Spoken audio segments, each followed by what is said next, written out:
ಎಲ್ರಿಗೂ ನಮಸ್ಕಾರ. ಎಲ್ಲ ಸರ್ಕಾರಿ ನೌಕರರಿಗೆ ಹಾಗೂ ಪಿಂಚಣಿದಾರರಿಗೆ ಹಾಗೂ ನಿವೃತ್ತ ಸರ್ಕಾರಿ ನೌಕರರಿಗೆ ಮಹಾಚಂದ್ರ ಯೂಟ್ಯೂಬ್ ಚಾನಲ್ಗೆ ಮತ್ತೊಮ್ಮೆ ಆತ್ಮೀಯವಾದಂತಹ ಸ್ವಾಗತ. ಸ್ನೇಹಿತರೆ, ಕರ್ನಾಟಕ ರಾಜ್ಯ ಸರ್ಕಾರಿ ನೌಕರರ ಸಂಘದಿಂದ ಈಗ ಒಂದು ಪ್ರಕಟಣೆಯನ್ನು ಹೊರಡಿಸಿದ್ದಾರೆ. ಸ್ನೇಹಿತರೆ, ರಾಜ್ಯದಲ್ಲಿ ಸರ್ಕಾರಿ ಇಲಾಖೆಗಳಲ್ಲಿ ಕೆಲಸ ಮಾಡ್ತಾ ಇರ್ತಕ್ಕಂಥ ಅಧಿಕಾರಿ ಮತ್ತು ನೌಕರರಿಗೆ ಸರ್ವೋತ್ತಮ ಸೇವಾ ಪ್ರಶಸ್ತಿ ಪ್ರತಿ ವರ್ಷ ನೀಡ್ತಾ ಇದ್ದಾರೆ. ಸೊ ಹಾಗೆ ಈ ವರ್ಷ ಕೂಡ 2024-25ನೇ ಸಾಲಿನ ಸರ್ವೋತ್ತಮ ಸೇವಾ ಪ್ರಶಸ್ತಿಯನ್ನು ನೀಡಲಿಕ್ಕೆ ಈಗ ಅರ್ಜಿಯನ್ನು ಆಹ್ವಾನ ಮಾಡಿದ್ದಾರೆ. ರಾಜ್ಯದ ಎಲ್ಲ ಸರ್ಕಾರಿ ಅಧಿಕಾರಿ ಹಾಗೂ ನೌಕರರ ಗಮನಕ್ಕೆ ಈ ಪ್ರಕಟಣೆಯನ್ನು ಹೊರಡಿಸಿರ್ತಕ್ಕಂಥದ್ದು. ಈ ಅರ್ಜಿಯನ್ನು ಸಲ್ಲಿಸೋದಕ್ಕೆ ಯಾವ ರೀತಿ ಸಲ್ಲಿಸಬೇಕು, ಸೊ ಅದೊಂದಷ್ಟು ಮಾಹಿತಿ ಇಲ್ಲಿದೆ. ಕೊನೆ ದಿನಾಂಕ ಎಲ್ಲ ಸೇರಿ ನೋಡಿ, 2024 ಮತ್ತು 25ನೇ ಸಾಲಿನ 2 ವರ್ಷಗಳ ರಾಜ್ಯ ಹಾಗೂ ಜಿಲ್ಲಾ ಮಟ್ಟದ ಸರ್ವೋತ್ತಮ ಸೇವಾ ಪ್ರಶಸ್ತಿ ಪಡೆಯಲು ತಮ್ಮ ನಾಮನಿರ್ದೇಶನಗಳನ್ನು ದಿನಾಂಕ 14/4/2025 ಒಳಗಾಗಿ ಈ ಕೆಳಗಿನ ಲಿಂಕ್ ಬಳಸಿ ಆನ್ಲೈನ್ ಮೂಲಕ ಅರ್ಜಿ ಸಲ್ಲಿಸಬಹುದಾಗಿದೆ. ಸ್ನೇಹಿತರೆ, 2 ವರ್ಷಗಳ ಪ್ರಶಸ್ತಿಯನ್ನು ಒಟ್ಟಿಗೆ ನೀಡ್ತಾ ಇರ್ತಕ್ಕಂಥದ್ದು. 2024 ಮತ್ತು 25ನೇ ಸಾಲಿನ 2 ವರ್ಷಗಳ ಪ್ರಶಸ್ತಿಯನ್ನು ಒಟ್ಟಿಗೆ ನೀಡ್ತಾ ಇರ್ತಕ್ಕಂಥದ್ದು. ಆ ಅರ್ಜಿಯನ್ನು ಸಲ್ಲಿಸೋದಕ್ಕೆ ಇಲ್ಲಿ ಒಂದು ಲಿಂಕನ್ನು ಕೊಟ್ಟಿದ್ದಾರೆ ನೋಡಿ,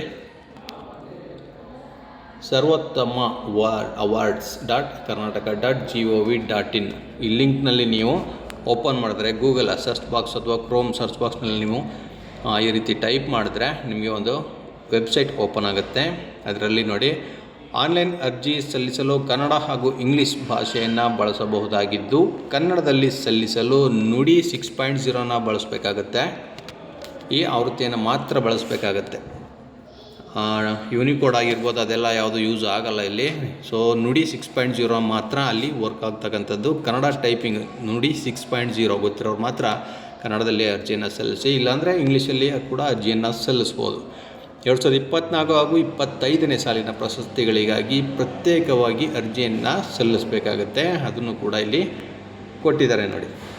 ಹಾಗೂ ರಾಜ್ಯ ಹಾಗೂ ಜಿಲ್ಲಾ ಮಟ್ಟದ ಪ್ರಶಸ್ತಿಗಳಿಗಾಗಿ ಪ್ರತ್ಯೇಕವಾಗಿ ಅರ್ಜಿಯನ್ನು ಸಲ್ಲಿಸತಕ್ಕದ್ದು. ರಾಜ್ಯ ಮಟ್ಟದ ಪ್ರಶಸ್ತಿ ಬೇರೆ ಇರುತ್ತೆ, ಜಿಲ್ಲಾ ಮಟ್ಟದ ಪ್ರಶಸ್ತಿ ಬೇರೆ ಇರುತ್ತೆ. ಸ್ನೇಹಿತರೆ, ಎರಡಕ್ಕೂ ಬೇರೆ ಬೇರೆ ಅರ್ಜಿಗಳನ್ನು ಸಲ್ಲಿಸಬೇಕಾಗತ್ತೆ. ಈ ಸಂಬಂಧ ಸರ್ಕಾರಿ ಆದೇಶಗಳು ಬೇಕಾಗಿದ್ದಲ್ಲಿ ನೋಡಿ, ಇಲ್ಲೊಂದು ವೆಬ್ಸೈಟ್ ಅಡ್ರೆಸ್ಸನ್ನು ಕೊಟ್ಟಿದ್ದಾರೆ, dpar.karnataka.gov.in. ಇದರ ಜಾಲತಾಣದಲ್ಲಿ ಇಲ್ಲಿ ನೀವು ಸರ್ಚ್ ಮಾಡ್ಬೋದು ಅಂತ ಕೊಟ್ಟಿದ್ದಾರೆ.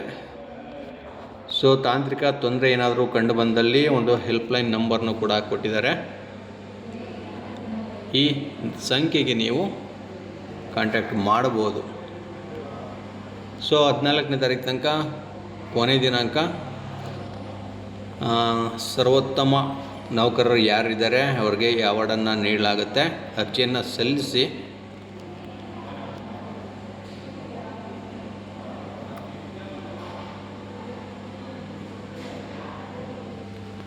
ಉತ್ತಮ ನೌಕರರನ್ನ ಪ್ರೋತ್ಸಾಹಿಸೋದು ಸರ್ಕಾರದ ಕರ್ತವ್ಯ. ಸೊ ಇದೊಂದು ಒಳ್ಳೆಯ ಅವಕಾಶ ಅಂತಲೇ ಹೇಳ್ಬೋದು. ಸ್ನೇಹಿತರೆ, ಇದರ ಸೆಲೆಕ್ಷನ್ನು ಸರ್ಕಾರ ಮುಂದಿನ ಕ್ರಮದ ಮುಖಾಂತರ ಮಾಡುತ್ತೆ.